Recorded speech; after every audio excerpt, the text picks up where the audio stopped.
قرآن کی واضح نص آ گئی ہے کہ اللہ تعالیٰ تم میں سے کمزور لوگوں کو حکومت دے گا، تو واضح نص اللہ تعالیٰ دے گا نا، اللہ تعالیٰ دے گا، زندہ باد۔ یہ آیت پتہ ہے یہ ہمارے موقف کی تائید کرتی ہے، آپ کے موقف کی تائید نہیں کرتی۔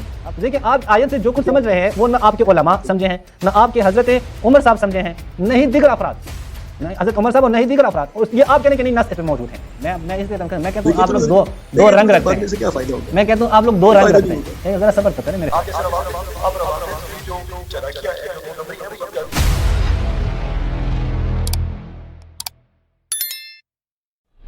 جی السلام علیکم۔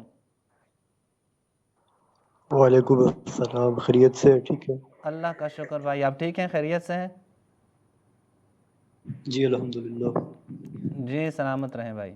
جی بھائی ہمارا موضوع جو ہے وہ خلافت ابو بکر کے حوالے سے ہے، آپ کا نام بھی بتائیں اور کہاں سے ہیں یہ بھی بتائیں، پھر اس موضوع کے حوالے سے بھی آپ بتائیں اگر کوئی سوال ہے جی یا میں اگر آپ کے عبداللہ پاس بات دلیل کر ہو۔ رہا ہوں، جی عبداللہ بات کر رہا ہوں گجرانوالہ سے۔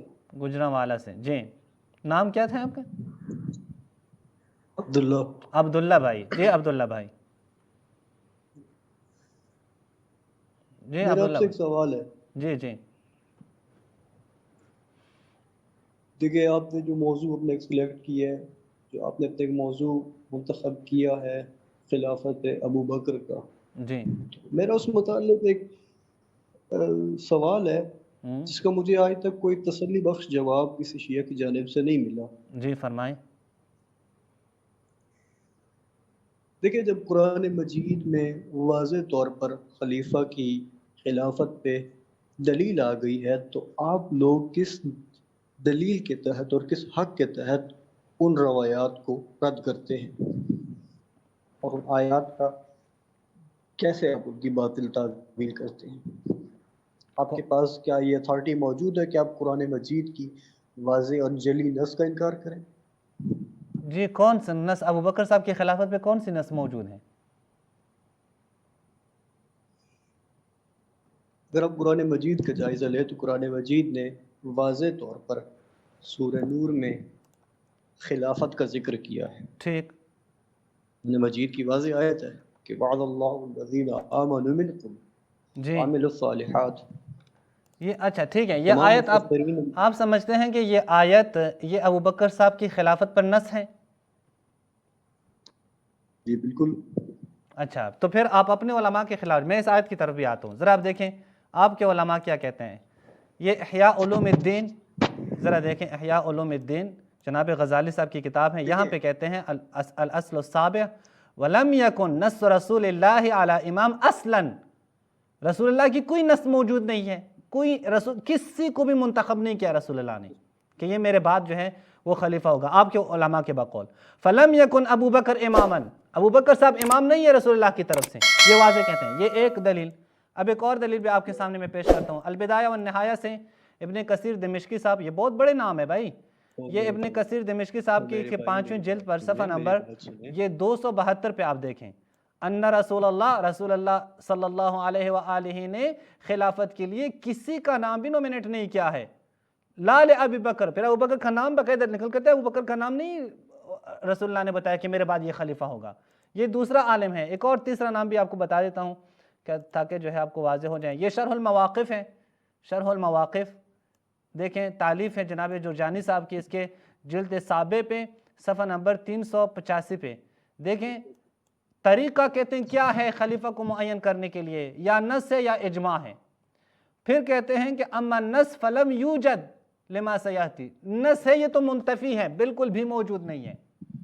اب آپ جو کہتے ہیں کہ یہ آیت نص ہے ابو بکر صاحب کی خلافت کے لیے، تو آپ اپنے علماء اور آپ کے اجماعی عقیدہ یہ ہے کہ نص منتفی ہے، نص موجود نہیں ہے، آپ کیسے اپنے اجماع کے خلاف جا رہے ہیں؟ دیکھیں جی جی آپ نے گفتگو کا رخ موڑ دیا یہاں سے۔ میں نے آپ کو قرآن کی آیت پیش کی تھی اور آپ کا اصولاً یہ حق بنتا تھا کہ آپ قرآن کی آیت کی دلیل پر مجھ سے بات کریں۔ آپ نے مجھے علماء کے اقوال سنانا شروع کر دیے۔ جی فرمائیں علماء کے فرمائیں۔ اقوال کی کیا حیثیت ہے جب ایک واضح نص آ گئی ہے خلافت سے متعلق؟ جی جی فرمائیں فرمائیں جی۔ اب آپ کے علماء، یعنی آپ یہ مانتے ہیں کہ آپ کے علماء جو ہیں انہوں نے قرآن کی آیت کو یہ اجماع اہل سنت، کیا اس آیت کا پس منظر یہ نہیں ہے کہ میں آیت پڑھتا ہوں، رسول اللہ کے میں صحاب نے دیکھیں میں آیت تمنا بیان کی کرتا تھی؟ ہوں میرے محترم، میں